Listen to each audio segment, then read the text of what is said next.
Assalamualaikum, salam sejahtera. Alhamdulillah saya berada pada hari ini pada sesi ke-11 Convocation 63 Universiti Melaya.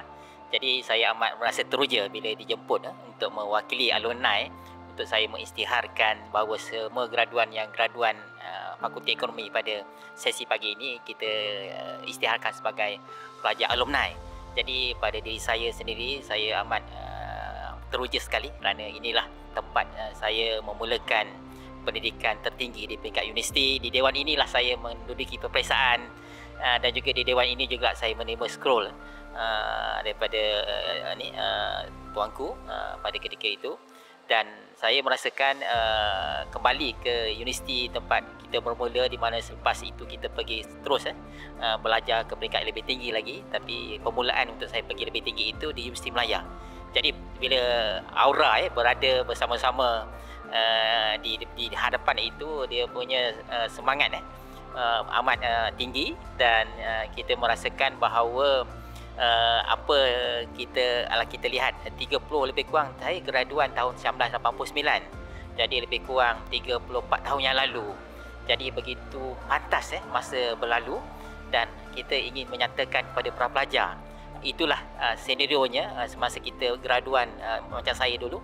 Pada ketika itu kita tidak nampak di mana kita akan berada selepas itu, dan saya alhamdulillah berkat ilmu yang dicurahkan oleh tengah-tengah pelajar, profesor-profesor saya, ada yang masih ada, saya ucapkan terima kasih sangat kepada para profesor dan khususnya kepada institusi Universiti Melaya ini yang dapat mendidik saya, memberikan peluang untuk saya untuk memperoleh ilmu, bahkan saya menterjemahkan kepada sumbangan kepada negara.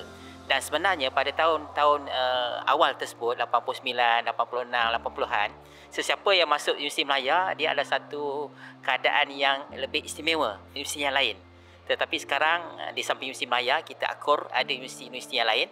Tetapi Universiti Melaya, sabar saya ucapkan tahniah, terus mengungguli dalam bidang tertentu, termasuk dalam bidang ekonomi, bidang statistik, bidang perakaunan, bahkan dalam bidang perundangan. Saya ucapkan sabar dan tahniah kepada Universiti Melaya. Teruskan kepada semua tenaga pengajar, yang juga saya ucapkan sabar dan tahniah kepada Vice Chancellor yang baru dilantik untuk terus membawa drive supaya Universiti Melaya terus unggul, bukan saja di Malaysia tetapi di Asia dan juga di dunia. Kepada graduan-graduan Universiti Melaya, saya ingin menyatakan bahawa zaman kita berada sekarang adalah zaman yang memerlukan kepada kesungguhan untuk kita terus bergerak ke hadapan. Kita pasti kita mempunyai satu cabaran yang semakin besar, begitu kompleks, dan kita berada dalam keadaan borderless dan interconnected world. Jadi apa juga yang kita ada sekarang, dia cepat obsolete. Maknanya kita tahu lifespan, kalau kita lihat produk apa pun, produk yang kita pegang ataupun yang kita lihat tu, dia cepat saja berubah kepada produk baru. Jadi begitu juga tentang knowledge.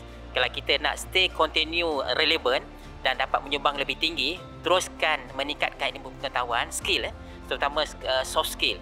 Dan satu perkara yang nikmat yang kita ada sekarang ialah nikmat teknologi, yang mana kita boleh dapat ilmu yang begitu terbuka berbanding dengan sebelum ini. Kita perlu buka buku dan sebagainya, dan konsep sharing saya dapati begitu luas, dan saya juga menggalakkanlah kepada graduan-graduan kita juga, kalau boleh share lah.